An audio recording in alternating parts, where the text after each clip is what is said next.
I'm changing the air filter in my 2017 Chevy Silverado. When purchasing a filter, research or ask a clerk which filter is designed for your vehicle.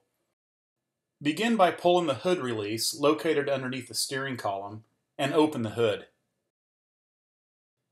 As you're facing the engine, the air filter is located in the front left corner. This is the housing that contains the air filter. In order to open the lid to the housing, you will need to release a hose clamp and remove the screws on each corner of the housing. Begin with the 4 screws on the housing. Use a Phillips head screwdriver or an 8mm socket to remove these screws.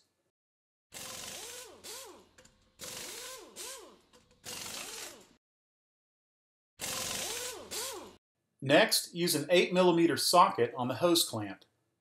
Unscrew just enough to loosen the clamp. Once loose, the hose can be detached from the housing. Now, carefully lift the lid off of the housing and lay aside without stressing the attached wires. This exposes the air filter. Now lift the old filter out while observing its top to bottom orientation. Next, make sure the housing is clean and dry and insert the new filter in the reverse manner.